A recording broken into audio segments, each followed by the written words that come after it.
After arriving in Bermuda to begin her shakedown, Slater's crew found themselves in port at Great Sound on the 30th of May 1944, moored port side to USS Hamel AD-20.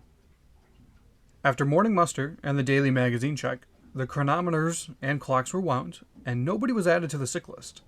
At 11:35, a contingent of officers departed the ship for AATC training. This training would help them more easily identify different types of aircraft. And while most of the officers left, Lieutenant C.P. Wagner stayed behind and was in charge. The party returned to the ship at 23:05. The next morning, R.F. Harned, Seaman Second Class, was transferred to Hamel for medical treatment. And at 0600, Darrell returned to the ship and acted as pilot as Slater got underway. Lieutenant J.G. Sampson also joined the ship. This was the start of Slater's shakedown. With general quarters sounded, Slater and Hamel joined Squadron Easy for exercises. A steering casualty drill was conducted, and after securing from general quarters, Slater performed various maneuvers as instructed by OTC, that is, the Officer in Tactical Command, who was on Hamel. A few hours later, Slater returned to general quarters and conducted exercise OBOE-11, a torpedo firing exercise, in which she expended 3 of her torpedoes. Upon completion, she fell into formation astern of USS Abercrombie, DE-343, and began a zigzag pattern. Later that afternoon, Slater moored starboard side to buoy C7 in Great Sound Bay, Bermuda, with 15 fathoms of chain out. The ship's motor whaleboat was lowered, and at 19:21, Pilot Darrell and Lieutenant Sampson returned to shore. 15 minutes later, USS Carter, DE-112, moored herself to Slater. Fun fact, the museum still maintains Slater's motor whaleboat, and it's in perfect working order and is one of the only remaining World War II motor whaleboats still running today. Check out this video.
On the 1st of June, Slater left the mooring buoy at 0637. All hands at battle stations and the gun crews exercised a plane tracking drill. After securing from battle stations at 0920, A.G. Hall, Seaman First Class, was added to the sick list. More drills commenced with the gunners and gun directors before rejoining the convoy, in company with USS McCoy Reynolds, DE-440. With the conclusion of drills later that afternoon, Slater broke off from the convoy and sailed independently for Bermuda, under orders from OCE, the officer conducting exercise. She returned to buoy C7 at 1848.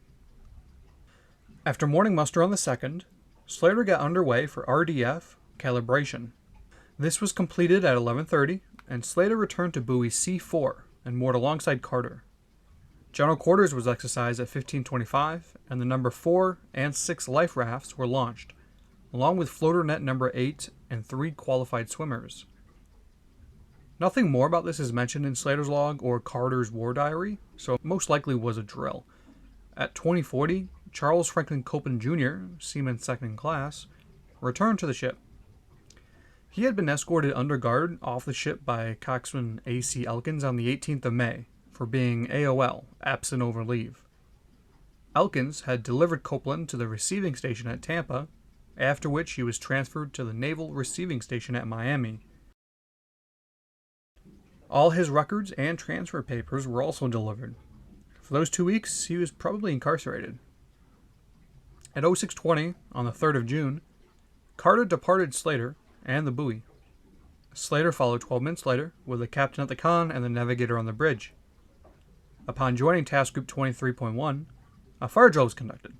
The fire was located in C203L, which is today our collection storage space. It was extinguished 5 minutes after it had been reported. At 10:28, all guns and directors were manned, and exercises with a friendly submarine commenced. With the submarine submerged, Slater and her fellow escorts ran through the paces of hunting a submerged target. This concluded at 15:39, and Slater returned to Bermuda and moored starboard side to USS Daniel A. Joy, DE-585. The SOPA, senior officer present afloat, was in Hamel. The next morning, the Daniel A. Joy left her berthing, and Slater tied up starboard side to port side of Carter. USS Gelgan, DE-508, moored herself to Carter's starboard side at 0845. Slater remained at her mooring while minor repairs were done to her engines, and this was completed at 1350.